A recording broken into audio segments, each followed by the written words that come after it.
thank you all for agreeing to be a part of the, we will call it the inaugural virtual Envirofest panel discussion, if you will.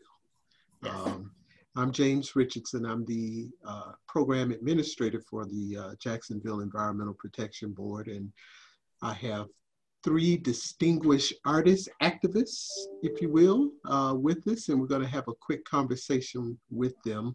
But before we start, I want to give each one of them a couple of minutes to introduce themselves, tell us a little bit about maybe what you're doing, and then we'll get started. We'll start with Mark Kriegen. Sure. Hi, everyone. My name is Mark Kriegen. I'm a local artist and educator. I teach over at FSCJ, and I have a studio at Cork Arts District, and I'm a painter, sculptor, installation artist. All of the above.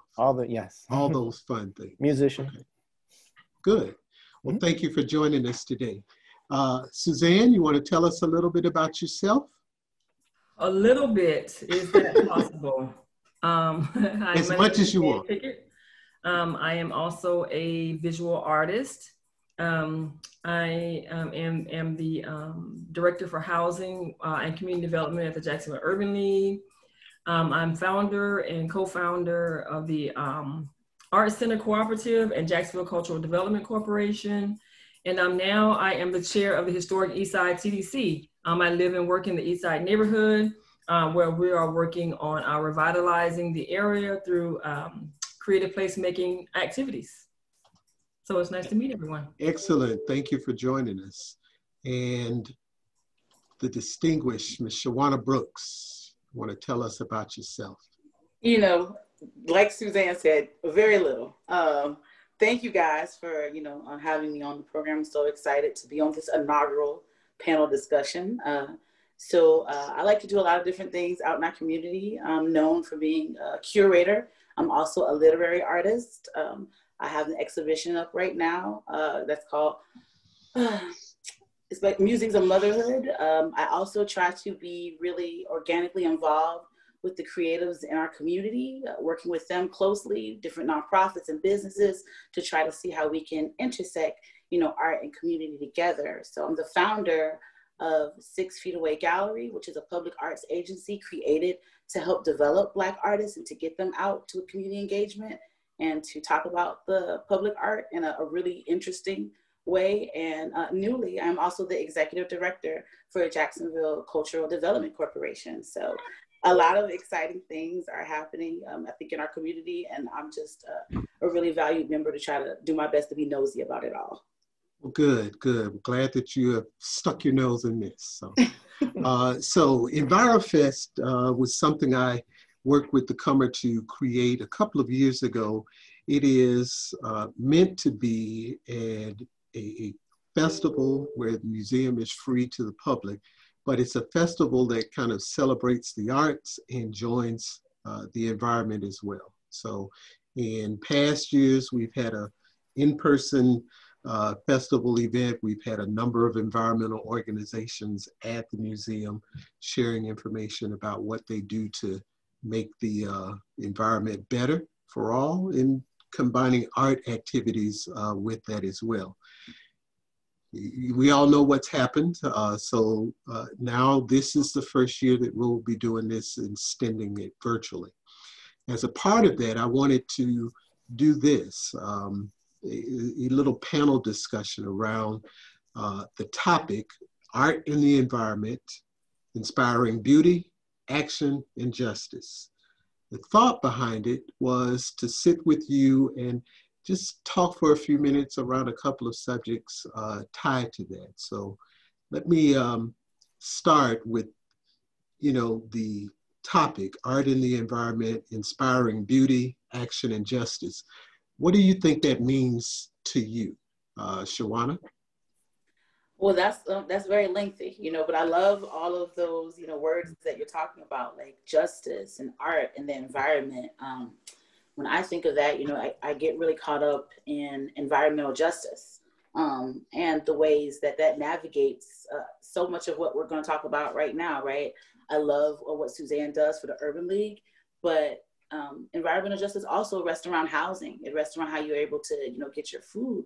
And I think art plays a really big part in that, to bring people into the conversation where they're not always thinking about the injustices around the environment. A lot of times the topic of climate change has become more political than it is, you know, science and just facts, right? So I think artists can play a huge part in integrating those conversations, one, into the communities that they disrupt, and to be able to engage people to hopefully understand where it affects them and how they can be a part of the change, you know, for a better land and a better growing environment for us all. Good, good.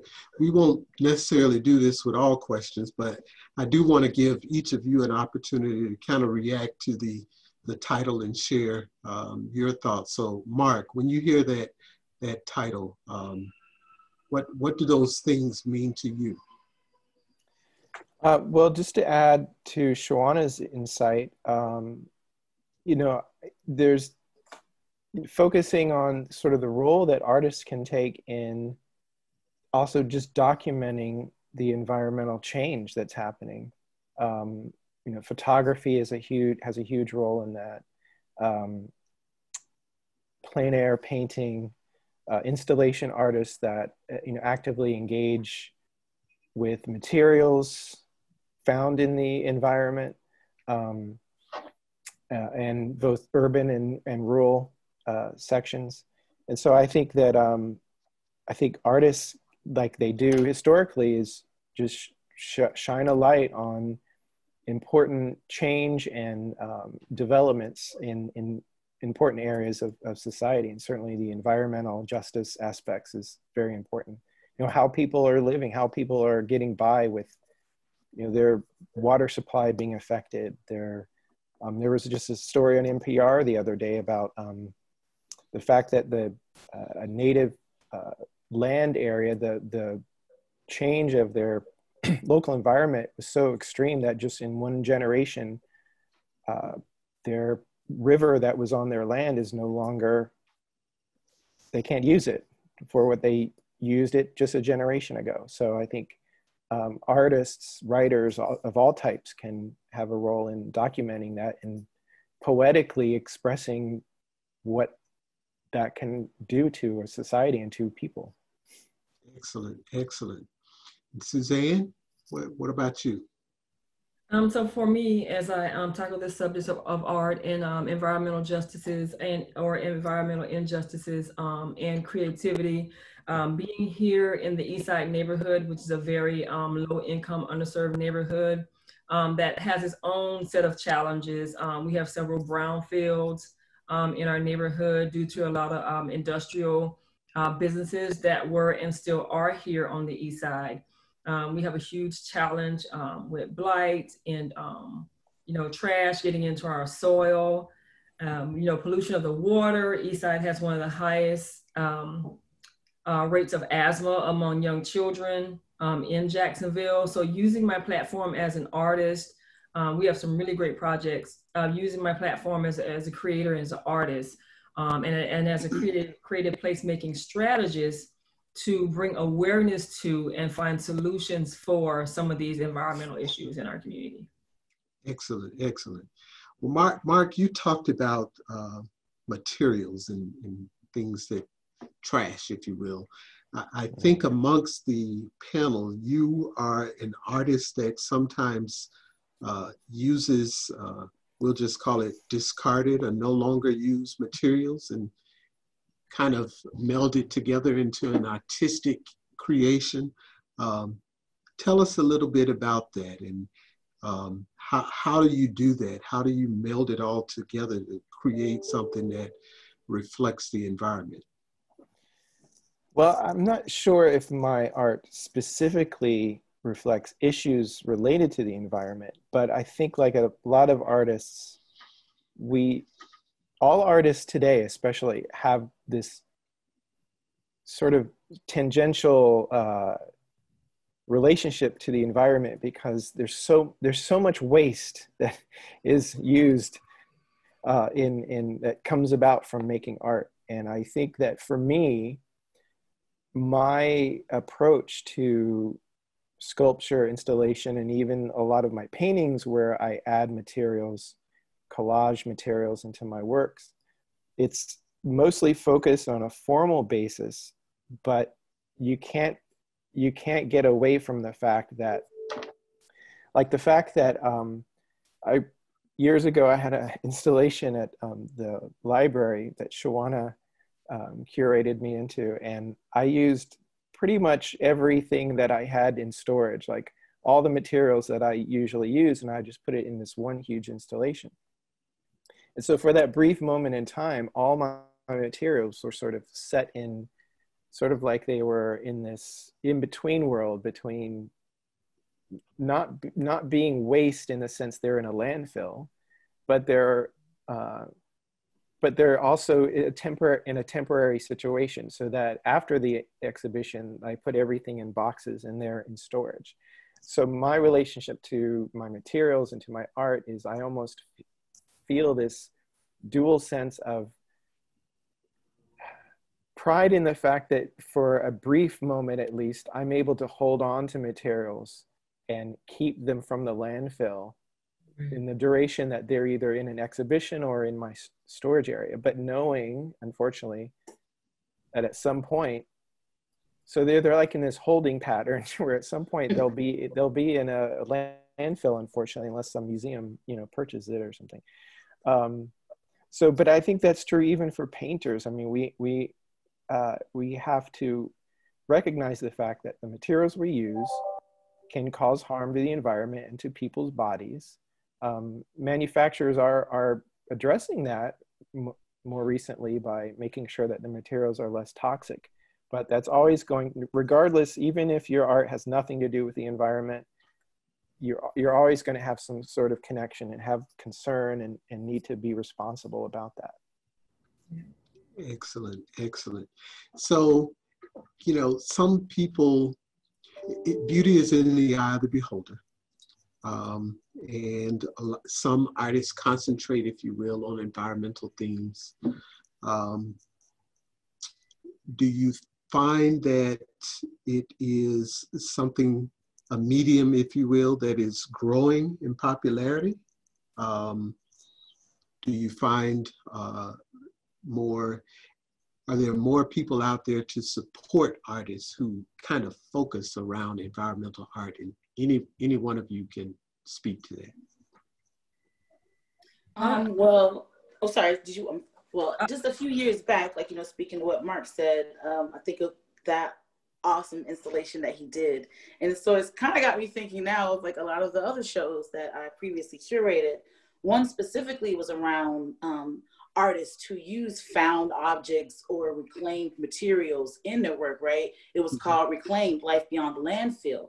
And we specifically sought out, different ways to think about those materials. We talked about how clothes is one of the biggest pollutants of the landfills.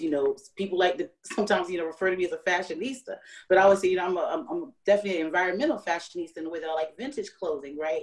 One, because I just love the way the clothes are made. So that's just a benefit. But the other thing is that, you get to go and, you're reclaiming these clothes. And I love to, go to Wolf and Club.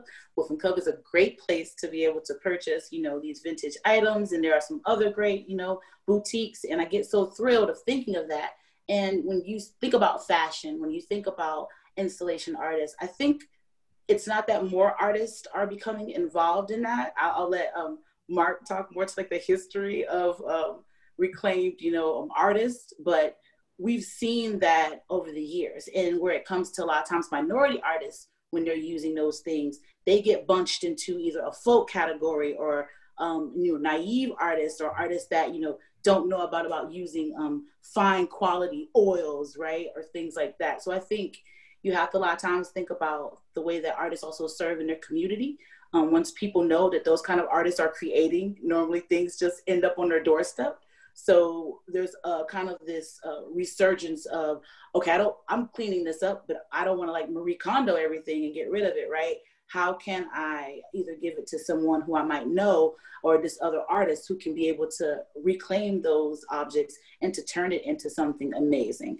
And again, whether that's also the breakdown of like communication tools, cell phones, iPads, all these things that we want to just quickly turn over. And then you forget about what happens to those materials. It's so interesting again to see that artists are trying to do, their best to figure out how they can showcase these things and bring them in to more critical places of thought like museums and galleries. Excellent. Suzanne, I think you were going to say something. Using our art to solve a problem, right? One challenge that we have is in our community is tires. So we have this great project, creative placemaking project that we're working on around tires in our vacant lots. There's just so many tires dumped in the community that are not picked up and recycled fast enough. By the time we pick up all of them and recycle them, there's more tires. So we have these great projects that we're working on in our community around tires. And then a lot of found objects, as Mark was talking about, dumping sites. It's not for us. It's not just at a landfill. We're in a community where we have people just come as if the land, like a vacant lot is the landfill, and just dumping, safes, tires, stoves, just some of everything. So again, as a creative, figuring out how to use our platform to solve some of these issues, and especially this issue of environmental justice. Good. The board is kind of focused on environmental justice for a couple of years. It's not something that they have a direct purview or a direct tie to, but a lot of what we try to do on the education side is to increase awareness. And it sounds like you all are using the arts actively to do that. Speaking of acting, and start with Suzanne here, you talked about using your creative platform to do something about the tires.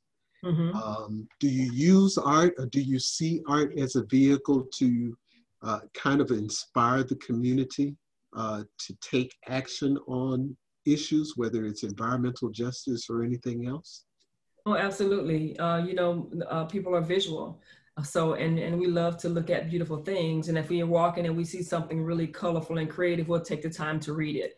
So, using that combination of visual art, with linguistic, language and words, and to get people to really pay attention to their environment, to what's happening around them or around us in the community. I absolutely believe that. From my experience from the work that we've done, that they are, they're very receptive.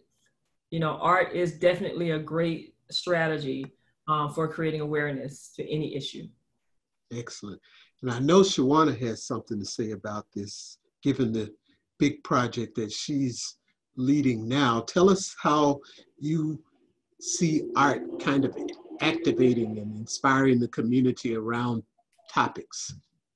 Yeah, Suzanne's response was brilliant, right? Like, for most of us, we do have the ability to see, right? And so there's this moment where you're able to just be equitized by art just visually, whether you know the artist or you understand the content or the context around their creating, you get pulled into whatever it is that you're seeing. And I love when people can take things that you normally wouldn't expect to be done in this kind of creative way, whether it's, horrendous, whether, it's ugly to confront the ugliness of, environmental injustice, or whether it's beautiful to say that, that there are ways that, again, we can try to create these re-narratives. I always think that, at best, that people, once you do that, once you show them something, then they can't help but to want to respond and to either give you their opinion or to now become invoked to be this person of change, especially in their own community.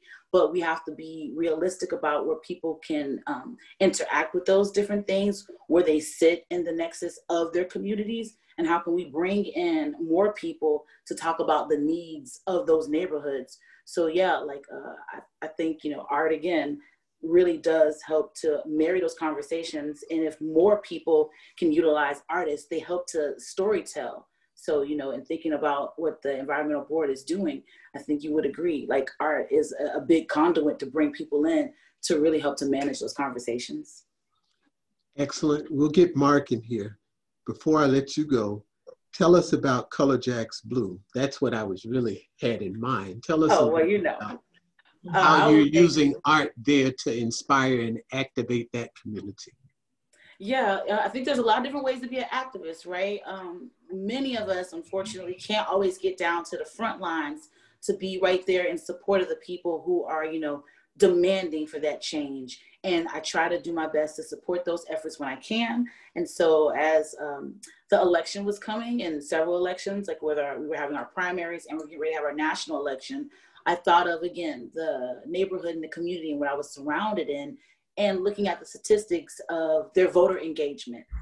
I know it's not that people just don't want to vote or don't want to be a part of the civic process. Sometimes they just don't see themselves in it. So this was a great opportunity to look at the creatives right here in our own city to see what they were saying around being purposeful, wanting voting, wanting change. It was never to necessarily demand that anybody has to vote for any particular person or any particular party, but to say that we know in this community, there are those who are looking out and want to bring that change. And if people, again, we're talking about environmental justice, environmental injustice. A lot of the things that should be laws and policies or procedures are not, because we're not as civically engaged. So Color Jacks Blue was our opportunity to really cover our community in culture and talk to them about the ways that we know their vote is necessary, and to speak about collectivity, right? Maybe it always feels like my one vote won't do anything.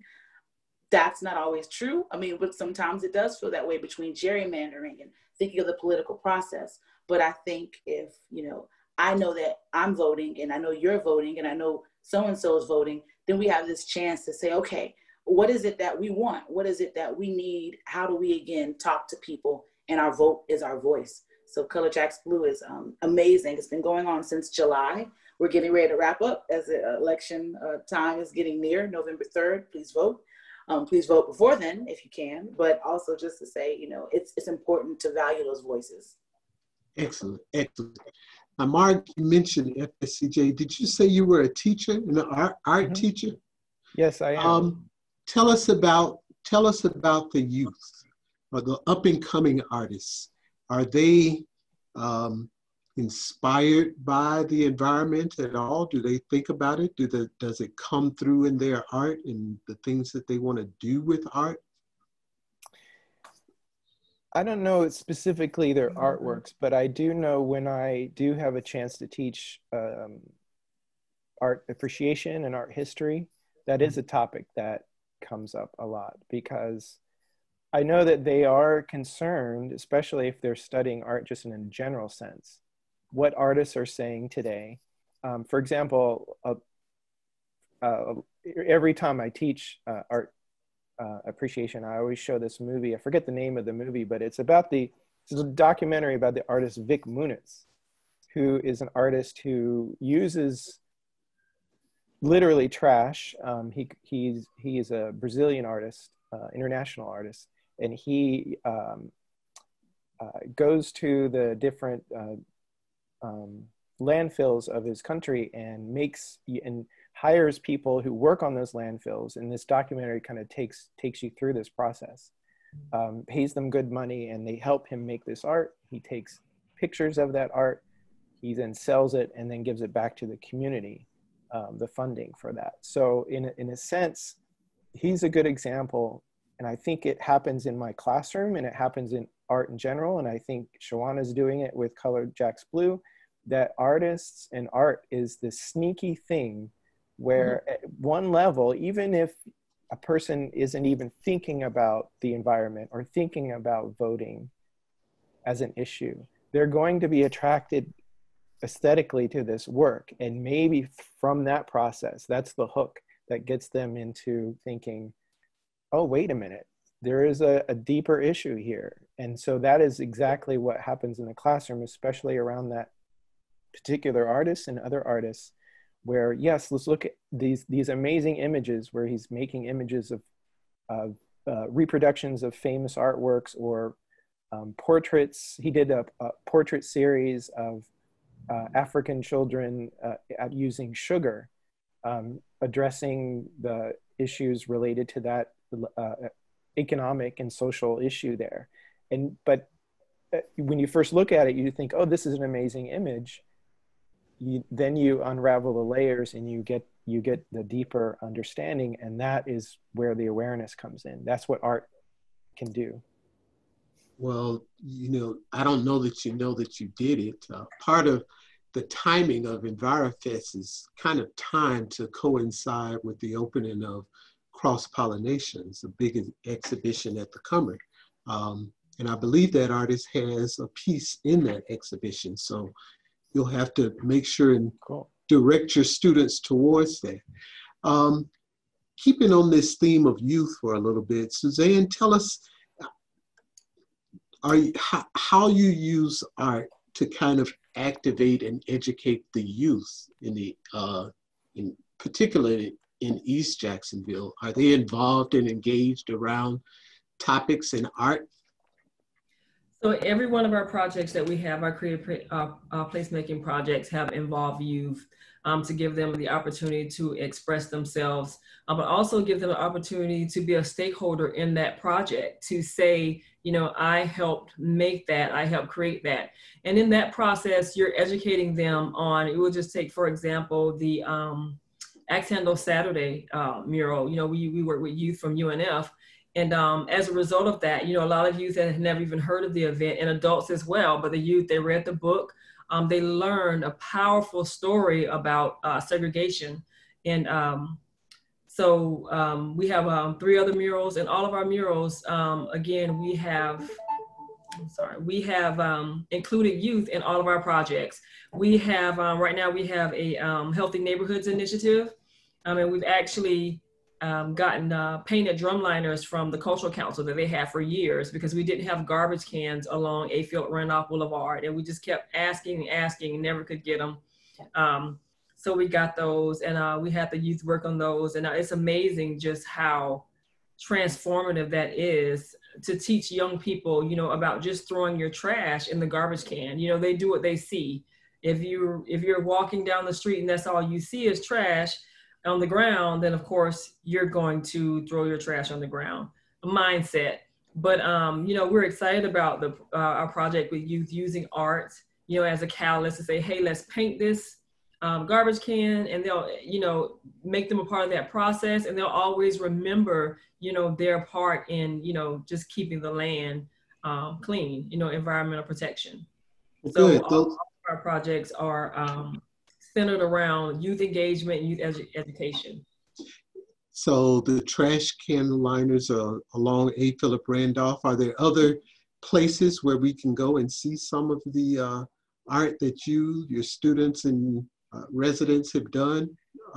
So we have 3 murals on the east side along A. Philip Randolph Boulevard right now. One is of course, the Axe Handle Saturday mural. All of them were done with youth. The mural, Local and Legends, that was done with the Groundworks Green Team. The youth did the background painting on that. And then our Boylan Haven mural, which was the first school for African-American girls here on the east side, that was done with a group of youth volunteers from the United Way. So our plan, we have 3, our plan is to have 12 murals and offer a mural tour exhibiting the history of the east side. So education as well. And again, involving youth with the local schools, youth of the local schools in the community. As again, art is transformative. It brings something out in you that you never knew you had. And then we have students that started coming every day to work with us on the painting that never knew they had those types of talents. Excellent, excellent. Mark, where can we see some of your work? Well, right now, mostly in my studio. I do have a few paintings now at the museum in San Augustine that's attached to the college there. And I have some work at my college gallery at South Campus, some sculptures utilizing tennis rackets. And I have a project that I'm just finished with my colleague Dustin Harewood that is going to be introduced shortly. So, excellent, excellent. Shawana, I know that some of your work is at Yellow House, but tell us specifically, tell the community, for those who don't know, about the big mural that Color Jacks Blue has done. Where is that located so people can see it? Just also to, I think the reference to Mark. Mark, isn't also some of your work in Brew? Oh, yes, Right? yes, thank you. There's some right there, actually, too. I just right. I happened to see, I went to Brew the other day and was so happy to see your work in person. So, but thank you, James, for pointing out like where the mural is, where people can see it. It's right located off of Myrtle Avenue. If you're familiar with that area, it's really hard to miss it. Right off of Myrtle and 18th.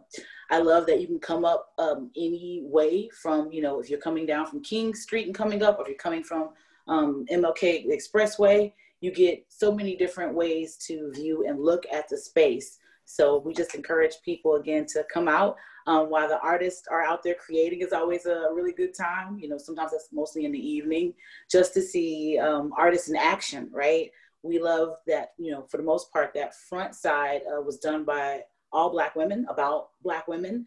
And it's so interesting to see how people react to them being the creators of this mural. So please, come by, drive by. The great thing is it's safe if you're staying in the car.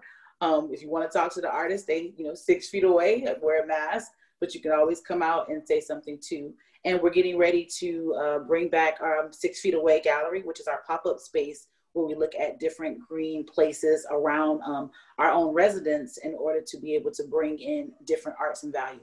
And luckily we just moved, and right next to us is a big open lot. Excellent, excellent. Looking forward to it. Well, I think that this has been very fun and educational. I hope for the community. I hope that you all enjoyed it. I want to maybe close with giving each of you a question. We'll give you a moment to react on it. Totally off topic, if you will. If you had one nugget, one piece of wisdom that you would like to share, what would it be? Suzanne? Do it anyway. Do it anyway.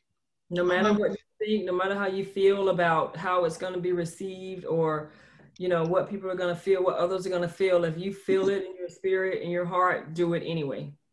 That's been a very important lesson for me. Thank you. Thank you very much. Mark? Oh, that's great. That's hard to beat. I love that. I know. Yeah, just being fearless and do it anyway. Do it anyway. Like it's a version of just do it, right? Yep. Oh, wow. A nugget.